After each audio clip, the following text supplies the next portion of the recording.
श्री गुरुचरण प्रतापे पुण्य पापे जळाली, त्रिभुवन समतीर्थे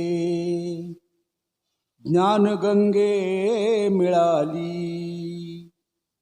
शुभाशुभ पाहता भावना राम झाली, निशिदिनी सद्गुरु कृपे उन्मनी झोप आली।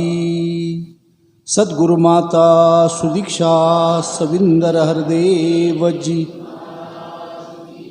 निरंकारी राज्यमाता गुरुबचन अवतार की जय। संत जन हो प्रेमाने बोला।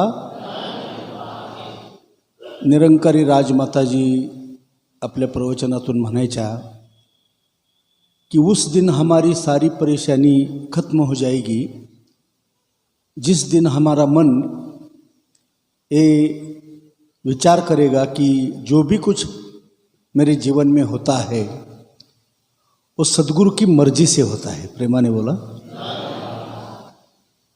राजमाताजी म्हणायच्या त्या दिवशी माझं सगळं दुःख कष्ट संपून जाईल, संकट संपून जाईल, की ज्या दिवशी माझं मन हे मानायला लागेल की माझ्या जीवनामध्ये जेही काही घडलं किंवा घडतं आहे ते सद्गुरूंच्या मर्जीनुसार घडतं आहे। प्रेमाने बोला। आपण सर्वजण नशीबवाले आहोत, तकदीरवाले आहोत, भाग्यवंत आहोत। आपल्या जीवनामध्ये आज पूर्ण सद्गुरू आले आणि हे अनमोल असं असणारं ब्रह्मज्ञान की जे सर्वांच्या वाट्याला नाही। चमन में फूल भी हर एक को नहीं मिलते, चमन में फूल भी हर एक को नहीं मिलते, बहारें आती है लेकिन किसी किसी के लिए। हे ब्रह्मज्ञान सर्वांच्या नशिबात नाही। ज्यांच्यावरती सद्गुरूंची कृपादृष्टी होते त्यांच्यावरती संतांनो या ब्रह्मज्ञानाची कृपा केली जाते। आणि म्हणून संतांनो जगद्गुरु तुकोबारायने एका अभंगामध्ये म्हटलेले की ब्रह्मज्ञान नोहे लेकुराच्या गोष्टी, पोटी व्हावा पुढे अनुताप, दगडाहुनी जीव करावा कठीण, अंतरीचा शीन जाईल तेव्हा। मेल्या मनुष्याची मनी न धरी आस, राहे तो उदास संसारा माझी। तुका म्हणे आहे येते कराराचे काम, आणि मग आहे राम जवळचे। तर ब्रह्मज्ञान घेतेवेळी आम्ही सुद्धा करार करतो सद्गुरूंशी, 5 प्रण आजपासून मी मानेन, जीवनामध्ये त्या 5 प्रणावरती जीवन जगण्याचा प्रयत्न करीन, असं वचन आपण सद्गुरूला दिल्यानंतर, हा करार केल्यानंतर सद्गुरूंनी आपल्यासमोर ज्ञान खोललेलं आहे। करार अतिशय महत्त्वाचा आहे आणि करारावरती आपण ठाम असणं गरजेचं आहे। पहिला प्रण अतिशय महत्त्वाचा आहे। तन म्हणजे हे शरीर, मन म्हणजे इच्छाशक्ती बुद्धिमत्ता, आणि धन म्हणजे संपूर्ण इस्टेट माया। या तिन्ही गोष्टी मला परमात्म्याने वापरण्यासाठी दिलेल्या आहेत। मनात आणलं तर तो कुठल्याही क्षणी काढून घेऊ शकतो, त्यामुळे याचा गर्व अभिमान करायचा नाही। पहिला प्रण दिलेला आहे। जगद्गुरु तुकोबारायने एका अभंगाच्या माध्यमातून सुद्धा म्हटलेलं आहे, तन मन धन दिले पंढरीराया, आता सांगावया उरले नाही। तन दिलं माझ्या पंढरीनाथाने दिलं, मन दिलं माझ्या पंढरीनाथाने दिलं, आणि इस्टेटसुद्धा देणारा तोच आहे। आणि म्हणून संतांनो खऱ्या अर्थानं पहिला प्रण अतिशय महत्त्वपूर्ण आहे। बरेच महात्मा भेटतात, त्यांना विचारलं, म्हटलं का हो अलीकडे सत्संगला तुम्ही दिसत नाही? तर ते एकदम 4थ्या प्रणावरती येऊन घसरतात। प्रेमाने बोला। ते म्हणतात काय करायचं, व्याप जरा वाढले, असं आहे तसं आहे, शेतीत काम असतं, दुकानात काम असतं। पण जो पक्का गुरसिक महात्मा आहे तो दुकान असू द्या, शेती असू द्या, अनेक काही कुठलं काम असू द्या, सत्संगच्या वेळेमध्ये ते सगळं काम संतांनो बंद करतो, ते सगळं काम बाजूला सारतो आणि सत्संग भवनमध्ये येऊन बसतो। तो पक्का गुरसिक आहे संतांनो। म्हणून खऱ्या अर्थाने संतजनानो दुसरा प्रणही आम्हाला सांगितलं की कुणाची जात पात वर्ण आश्रम यांचा गर्व अभिमान करू नका। आम्ही जिथं जन्माला आलो तिथंच राहायचं आहे आपल्याला, परंतु संतांनो अखंड मानव मात्र एक संघ आहे यावरती आमचा विश्वास असणं गरजेचं आहे। तीसरा प्रण सुद्धा सांगितला, किसी के खाने पीने पहनने पर नफरत नहीं करनी, कुणाच्या खानपानविषयी, कुणाच्या राहणीमानाविषयी, कुणाच्या पेहराविषयी आपण नफरत करू नका. कारण एक बोट जेव्हा मी दुसऱ्याकडे करतो तेव्हा 4 बोटं माझ्याकडे असतात, पण आपल्याकडे लक्ष नसतं. आपण नेहमीच बोट नाचवत राहतो. प्रेमाने बोला. हा असा, तो तसा, ती तशी, हे नेहमीच आपण संत चर्चेत घेतो. परंतु संत कुणाची निंदा नफरत करायची नाही असं सद्गुरूंनी सांगितलेलं आहे. 4था प्रण संत मग घर प्रपंच सांभाळून आपल्याला या सत्संगाला संत जुळून राहायचं आहे. असं नाही की प्रपंच सोडा म्हणून सांगितलं, परंतु संत त्याच्यातली जी आसक्ती आहे, त्याच्यातलं जे प्रेम आहे ते काढून फक्त इकडं लावायचं आहे. आणि म्हणून संत 5वा प्रणसुद्धा तितकाच महत्त्वाचा आहे. जे अनमोल ब्रह्मज्ञान सद्गुरू 2 हाताच्या इशाऱ्याने आपल्याला दाखवतात, ते ब्रह्मज्ञान सद्गुरूंच्या आज्ञेशिवाय पुन्हा खोलायला परवानगी नाही. तर या 5 प्रणांना जेव्हा आम्ही मानतो, जेव्हा हा करार संतांनो आम्ही ठामपणे लक्षात ठेवतो, तेव्हा सद्गुरूची संतांनो आमच्यावरती कृपा होत राहते. आणि म्हणून खऱ्या अर्थानं सत्संग हा सर्व साधनांचा राजा आहे. सत्संग हा सर्वात श्रेष्ठ आहे. म्हणून संत तुलसीदासजींनी सुद्धा म्हटलं की एक घडी आदी से पुनियाद, तुलसी संगत साधकी कटे कोट अपराध. आणि म्हणून संतांनो विश्वास असणं गरजेचं आहे. संतांनो आज 30 वर्षापूर्वी खानापूरमध्ये जाधव माताजी म्हणून संतांनो होत्या, गंगू माताजी होत्या. त्यांनी आम्हाला संतांनो सत्संगाविषयी शिकवलं, सत्संगाची माहिती दिली. तर त्यावेळी संतांनो त्या जाधव माताजींचा पावती पुस्तकावरती एवढा विश्वास होता. एकदा संतांनो चिंचाळे म्हणून खरसुंडीजवळ त्यांचं माहेर होतं, आणि तिथं भावाभावांमध्ये भांडणं लागली. बैठकीत बसल्या, बैठकीतून संतांनो त्या माताजी उठल्या आणि म्हटले ही बैठक इथंच थांबूया, आणि जे काय असेल ते उद्या आपण बोलू, उद्या याच वेळेला एकत्र होऊया. मग तिथून उठून आल्या, दत्ता महाराजांच्या दुकानात आल्या, आणि त्या ठिकाणी संतांनो 100 रुपयाची पावती फाडली आणि म्हणले गुरुला अरदास करा की हे सगळे भाऊभाऊ एक संघ व्हावेत, सगळ्यांचं एकमत व्हावं, आणि ही भांडणं वगैरे सगळी मिटून जावीत, आणि गुण्यागोविंदानं त्यांच्यामधला जो वाटणीचा प्रश्न आहे तो सॉल्व्ह व्हावा. विश्वास केवढा असेल संतांनो बघा. ती रिसीट बनवली, अरदासदासच्या समोर केली होती, आणि जेव्हा उद्या संतांनो ती बैठक झाली तेव्हा कुणीच कोणाला काही बोलत नव्हतं, सगळे शांत होते. आणि माताजींनी जे सांगितलं ते त्या सर्वांनी मान्य केलं. सांगण्याचा भावार्थ काय तर विश्वासाचं नावच आहे गुरुभक्ती. आणि मग आपल्या सद्गुरूंच्यावरती आपला अखंड विश्वास असणं गरजेचं आहे. संतांनो विश्वासच आपल्याला संतांनो आपल्या भक्तीमध्ये संतांनो खऱ्या अर्थानं आपल्याला सार्थक जे आहे ते प्राप्त करून देणार आहे. आणि म्हणून सद्गुरूंच्यावरती असणारा दृढ विश्वास. माताजी संतांनो आजही म्हणतायत, बाबाजी म्हणायचे एक को जानो, एक को मानो और एक हो जाओ. अज्ञानी अवस्थेमध्ये आपण अनेको देवी देवतांची भक्ती करतो, अनेक ठिकाणी संतांनो देवाला पाहतो, परंतु अनेकाकडून एकाकडे सद्गुरू आपल्याला आणतात. आणि जो मुख्य परमात्मा आहे, ज्यानं ब्रह्मदेव, विष्णुदेव, शंकरदेव, ज्यानं संतांनो चंद्र सूर्य तारे धरती अग्निपाणी जीव हवा आकाश आणि अनंत कोटी ब्रह्मांड ज्यांनी निर्माण केली, असा हा मुख्य परमात्मा निर्गुण निराकार, त्याच्याशी आपली ओळख ब्रह्मज्ञानाने करून देतात. आणि मग संतसुद्धा म्हणतात की ओळखिला हरी धन्य तो संसारी, आणि मोक्ष त्याची घरी सिद्धीसहित. या हरीला जाणल्यानंतर संतांनो खऱ्या अर्थाने आपली भक्ती सुरू होते. आणि म्हणून आज ज्या परिवारामध्ये निरंकारी मिशनचं ज्ञान आहे तिथं संतांनो सौभाग्य आहे, तिथं सुख आहे. आणि म्हणून आज तरुण मुलं मुलीसुद्धा संतांनो इच्छा व्यक्त करतात की मला निरंकारी मिशनमध्ये ब्रह्मज्ञानावरती दृढ असणारी मुलगी मला माझ्या संसारासाठी मिळावी. कारण संतांनो आज जेवढेही परिवार संतांनो आपण पाहतो, त्या परिवारामध्ये संतांनो आज जिथं ज्ञान नांदताय त्या ठिकाणी स्वर्गाचं सुख आहे. संतांनो रोज सकाळी संतांनो उठल्या संपूर्ण परिवार एकमेकाच्या चरणावरती दर्शन घेतो, एकमेकाच्या चरणावरती नतमस्तक होतो. ज्या घरामध्ये ब्रह्मज्ञान आहे त्या ठिकाणी संतांनो शांती आहे.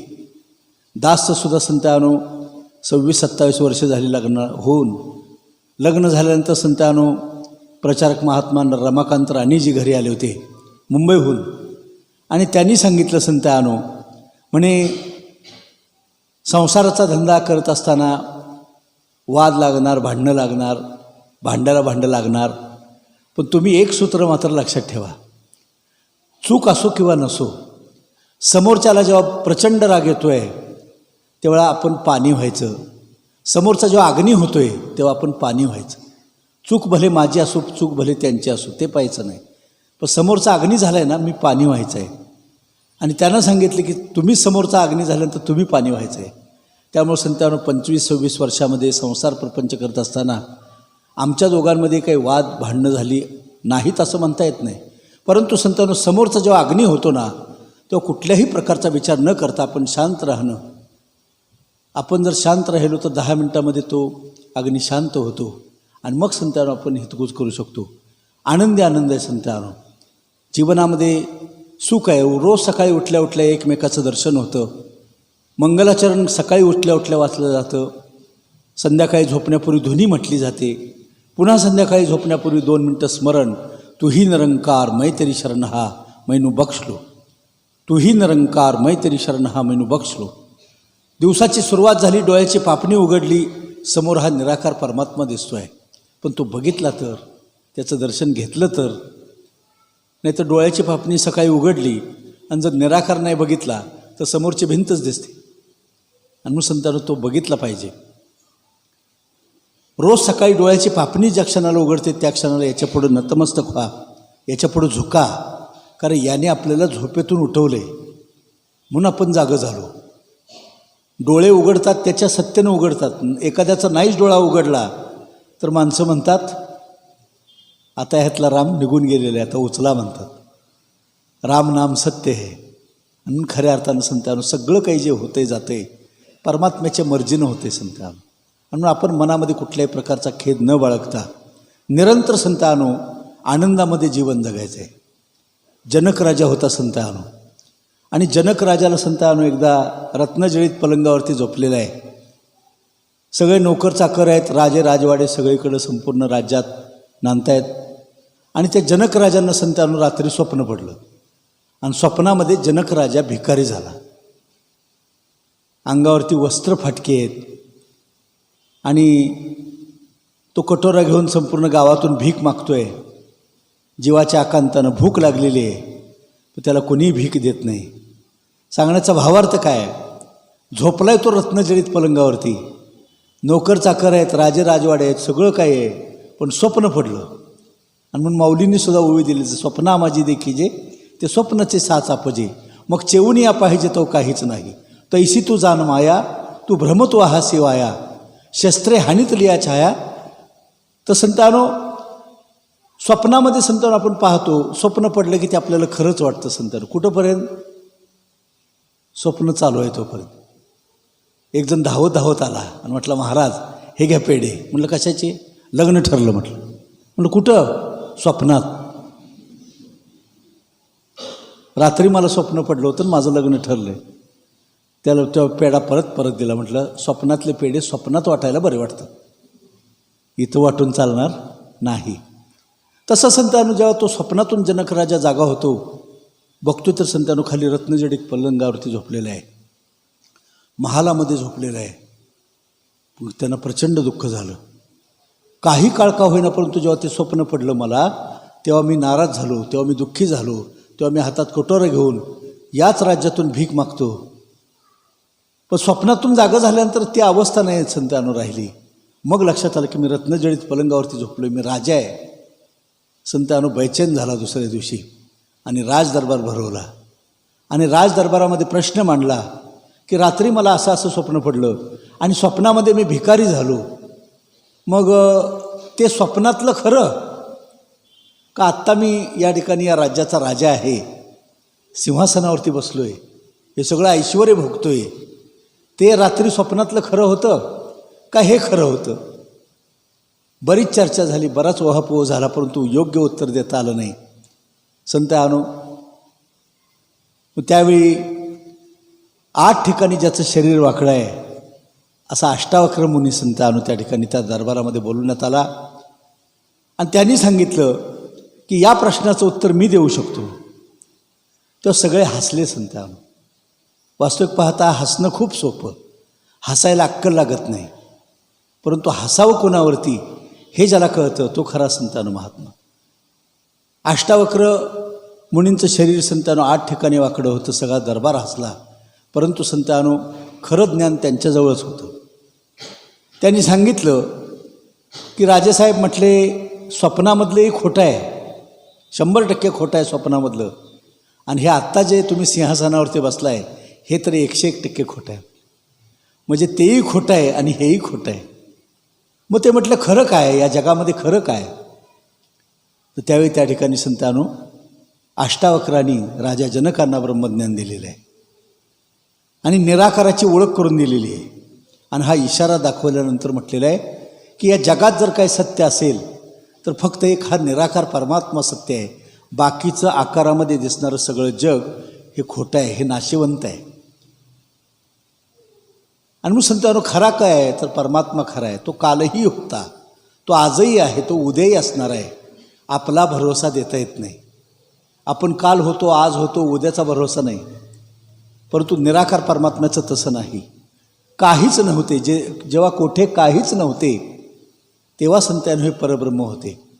आणि म्हणून म्हटलेलं आहे की ईश्वरः सर्वभूतानां हृद्यर्षजुन तिष्ठती ब्राह्मयन् सर्वभूतानी यंत्राहारूढानी मायया. योग मायेने यंत्र चालवल्याप्रमाणे हा परमात्मा सर्वांच्या घटामध्ये अंतरंगामध्ये बसलेला आहे आणि सर्वांची जड शरीर हाच परमात्मा चालवतो आहे. आणि म्हणून वेदांतांनी महावाक्य दिलं एको सत्य द्वितीयो नास्ती ब्रह्मसत्यम जगत मिथ्या. जगामध्ये सत्य जर काय असेल तर एक परब्रह्म सत्य आहे. बाकीचा सगळा संसार हा संतांनो खोटा आहे की ज्याला आपण खरं समजून बसलो आहे. परंतु संतांनो खरा तो एकच धर्म जगाला प्रेम अर्पावे. संपूर्ण विश्वातील सकळ मानव मात्र ही संतांनो परमात्म्याची लेकुरे आहेत, परमात्म्याचीच घरं आहेत. म्हणून संपूर्ण ज्ञानेश्वरी ग्रंथाचं सार माऊलीने एका ओळीत लिहिलं, जे जे भेटे भूत ते ते मानिजे भगवंत आणि हाची भक्तियोग निश्चित जाण माझा. समर्थ रामदासजींनी सांगितले या भूवरी फिरती जितुकी शरीरे तितुकी भगवंताची मंदिरे. तर जगद्गुरु तुकोबारायांनी अभंग लिहिला की देह देवाचे मंदिर आत आत्मा परमेश्वर. जशी उसामध्ये हो साखर तसा देही परमेश्वर. जसे दुधामध्ये हो लोणी तैसा देही चक्रपाणी. देव देहात देहात काहो जाता देवळात तुका म्हणे मूळ जना आणि देही देव का पाहना. देहाची पंढरी आत्मा पांडुरंग, देहाची पंढरी आत्मा पांडुरंग करीतसे संग अहर्निशी मन पुंडलिक धरा आवरून तेने होय सोयरा आत्माराम. तुका म्हणे ऐसी पंढरी उमगा, तुका म्हणे ऐसी पंढरी उमगा नाहीतरी शिमगा अखंडित. अशी जर पंढरी आपल्या जीवनामध्ये आली नाही तर नुसता शिमगा आपल्या जीवनामध्ये. व संत पोटतिडकीनं सांगतात की बाबांनो आज या ठिकाणी 17 तारखेला ब्रह्मज्ञानाचा कार्यक्रम होणार आहे कवठेमंकाळच्या सत्संग भवनला, तेव्हा तुम्ही पोहोचा. संतांनो प्रचार केलेला आहे आम्ही 1-2 आठवडे आणि नवीन संत महात्म्यानं जागृत करून या ठिकाणी संतांनो आज बोलवलेलं आहे. कशासाठी तर संतांनो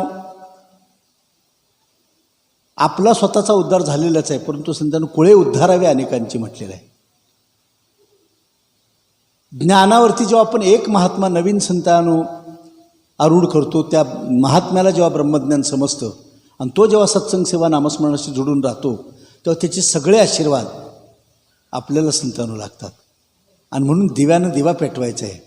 ज्योत से ज्योत जलाते चलो और प्रेम की ज्ञान की गंगा बहाते चलो. एक विजलेला दिवा शेजारच्या एकाही विजलेल्या दिव्याला पेटवू शकत नाही, प्रज्वलित करू शकत नाही. पण एक प्रज्वलित असणारा दिवा हजारो विजलेल्या दिव्यांना प्रज्वलित करू शकतो. म्हणून संतांनो हा प्रचार आणि प्रसार संतांनो वाढत चाललेला आहे. वर्ष संतांनो संपत आलं. रेडिओला गाणं लागतं कधी कधी, वर्ष चालली चालली कुणा साठी ना थांबती.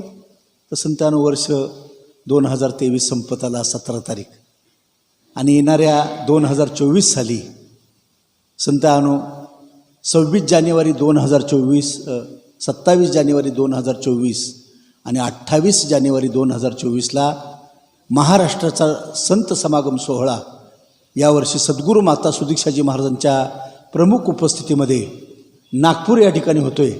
आणि त्या ठिकाणी संतजनांना आपल्या सर्वांना जायचं आहे, त्या ठिकाणी पोचायचं आहे.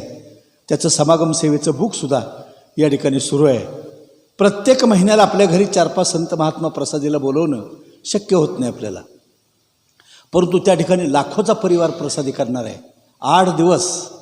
आणि मग त्या महाकुंभामध्ये आपला संतांनो जो काही सेवा असेल ती संतांनो सुपूर्द करा, की जेणेकरून मी दिलेल्या सेवेतून एक 8-10 महापुरुषांची तरी त्या ठिकाणी प्रसादी व्हावी, अशी भरभरून सेवा करा. तुम्हाला काहीच कमी पडणार नाही. कारण दासच्या घरी 19 वर्षापूर्वी केंद्रीय ज्ञानप्रचारक अनंतरावजी पवार ठाण्यावरून आले होते, मुंबईवरून. आणि त्यांनी दासला विचारलं, म्हणले कीर्तन करतोस? तर म्हटलं हो. मग किती मानधन घेतोस म्हटलं. आता गुरु घरी येऊन विचारतोय, प्रेमाने बोला. म्हटलं तसं काय कुठं ठरवून जात नाही, जे देतील ते स्वीकारतोय. शाब्बास म्हटले, आपला गुरु आपला बाप श्रीमंत आहे म्हटले, कुणाला मागायचं नाही म्हटले. प्राण जाय पर वचन न जाय, प्रेमाने बोला. कधी कुणाला मागायचं नाही म्हटले, आपला बाप श्रीमंत आहे म्हटले. मागायचं तर एका बापाकडेच मागायचं, बाकी कुणाकडे मागायचं नाही. तर त्या दिवसापासून संतांनो आजपर्यंत माल सद्गुरूंनी केलेला आहे. आणि दुसरी महत्त्वाची गोष्ट म्हणजे स्टीलचा एक डबा करून तुझ्या त्या तिजोरीत ठेव म्हटले. आणि जेवढं पण धन तुम्ही नवरा बायको दोघंजणं कष्टाने कमवता, त्यातलं 10% धन पहिलं बाजूला काढ आणि त्या डब्यामध्ये ठेव. आणि तो डबा समागम सेवा जेव्हा असते तेव्हा ती सेवा करून टाक, तुला कधी काय कमी पडणार नाही म्हटले. सुरुवातीला थोडंसं जड वाटेल म्हटले, पण पुन्हा अंगवळणी पडेल म्हटले. आणि खरोखरच तसं झालं. सुरुवातीला जरा मोठी रक्कम आली की जड वाटायचं, आता ह्यातले एवढे कसे काढायचे. 50,000 रुपये जर आले परिवारामध्ये तर वाटायचं आता ह्यातले 5,000 कसे काढायचे. पण आता परिस्थिती अशी झाली की किती जरी मोठी रक्कम आली तर काही वाटत नाही, पहिला हात गुरुच्या डब्यात जातो. आणि त्यामुळे संतांनो सेवा होत राहते, सत्संग होत राहते, नामस्मरणी होत राहतं. आणि गुरुच्या वचनाला मानल्यामुळं जीवनामध्ये आनंद संतांनो. स्थिती कशी जरी असली, सुखामध्ये आनंद आहे आणि दुःखामध्ये आनंद आहे. तर ही स्थिती संतांनो सद्गुरूंच्या ब्रह्मज्ञानामुळे प्राप्त होते. म्हणून आपल्याला 3 कर्म ब्रह्मज्ञान घेतल्यानंतर सांगितली. बाकीचं कर्मकांड देवासाठी काही करायची गरज नाही. गाडगे बाबा महाराष्ट्रभर फिरले, हातात झाडू घ्यायचे, संपूर्ण गाव दिवसभर झाडायचे आणि रात्री माणसांच्या मनातलं अज्ञान दूर करायचे. ते म्हणायचे मुलाबाळांना उच्च शिक्षण द्या, देवासाठी कर्मकांड करत बसू नका, कर्मकांडानं देव भेटत नाही. देव कुठं आहे तर म्हणतात भुकेल्याला अन्न द्या, तहानेल्याला पाणी द्या, आणि जो गरजू आहे त्याला मदत करा. त्या ठिकाणी तुमची पूर्णपणे सेवा देवापर्यंत पोहोचेल. म्हणून खरा देव संतांनो सद्गुरू माताजी आज सांगतात की तुमच्या माझ्या सर्वांच्या घटामध्ये खरा देव बसलेला आहे. खरा तो एकच धर्म जगाला प्रेम अर्पावे. मग संपूर्ण विश्व संतांनो एक संघ आहे आणि विश्वामध्ये सर्वांच्या घटामध्ये आपल्याला देव पाहायचे संतांनो. रोज सकाळी उठल्या म्हणून तर जी निरंकारी परिवार आहेत तिथं स्वर्गाचं सुख का नांदतंय, ते तिथे हे ब्रह्मज्ञान आहे. सकाळी उठल्या संतांनो एकमेकाच्या चरणावरती डोकं ठेवलं जातं, दर्शन घेतलं जातं.